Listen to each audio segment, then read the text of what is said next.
Welcome to Saturn's Kitchen. Today I am going to show you how to clean and prepare your meat before cooking.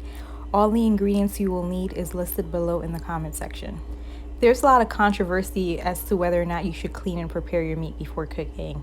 Being raised in a Haitian household, there's a famous saying that goes, if you don't wash your meat, you don't wash your underwear. Let that sink in.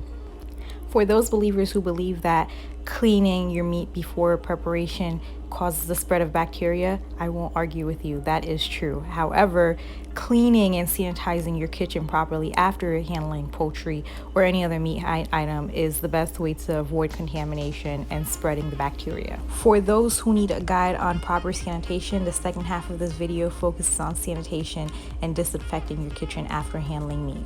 So rewinding back to what you saw at the beginning of the video, I started off by adding acidity by pouring in the vinegar and salt. No measurement is necessary. The more you pour, the merrier. Slice each lime in 3 to 4 pieces and place to the side.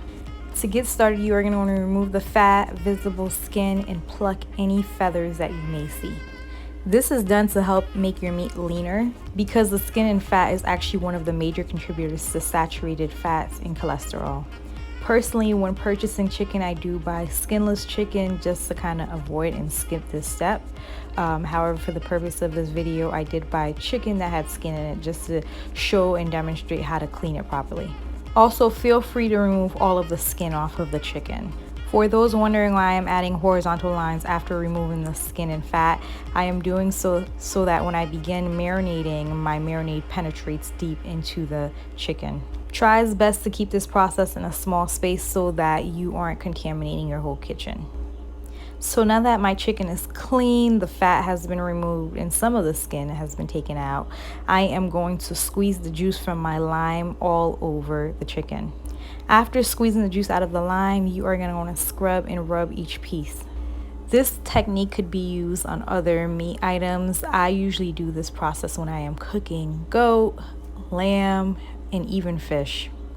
Ever since I started cooking, I've been practicing this technique and I've personally never been sick, nor have I met anyone who's been sick from cleaning their meat.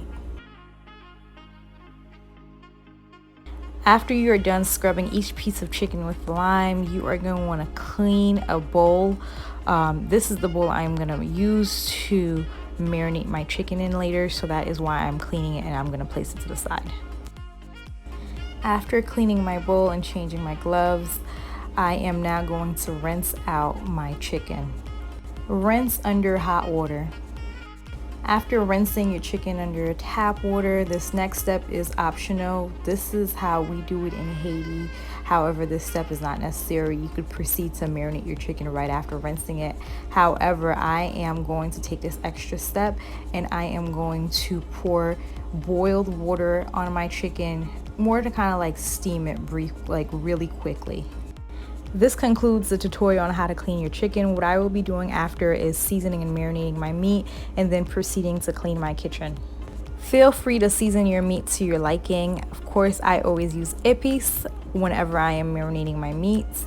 I have a tutorial on how to make épices, which I will link below in the description box.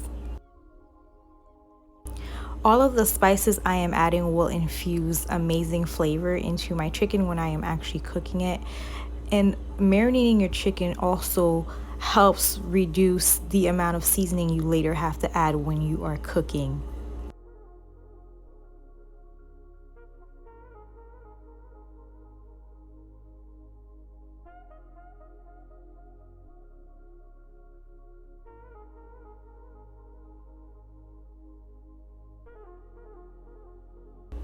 So after my spices and seasonings are added, I'm going to coat each piece of chicken with the marinade and then transfer it into a Ziploc bag, which will go in my refrigerator. For best results, always marinate overnight. However, if you are running low on time, at least marinate your chicken or whatever it is that you're cooking for at least an hour. To begin the process of sanitation, I am going to wash off my dishes and anything that I use in the process of cleaning and preparing my chicken. What I did was add some hot water into a bowl, poured in some dish soap and then vinegar.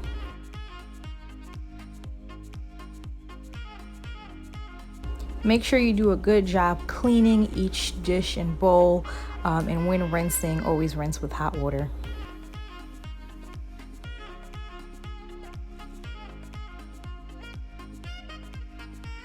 Now that my dishes are washed, I am going to begin the process of sanitizing my surface. Pour in some hot water in a bowl and then add in some Clorox. The proper ratio to dilute Clorox is usually listed in the back of the Clorox bottle. Once the Clorox is poured in, you're going to sanitize your countertops, the sink, the faucet handle, anything that you touch, you are going to want to sanitize fully.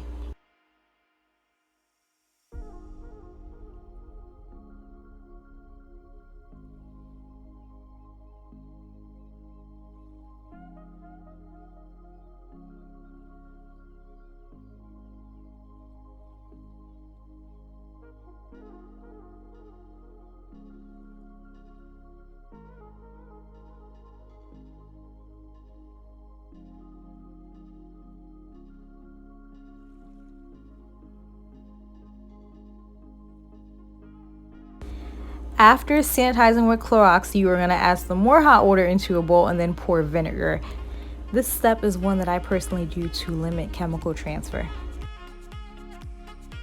Lastly, when you are done sanitizing with the vinegar water, you are going to want to microwave your sponge for 30 seconds to kill any bacteria that lives in it. That is it. I hope you enjoyed this video. If so, leave your comments below and hit the like and subscribe button.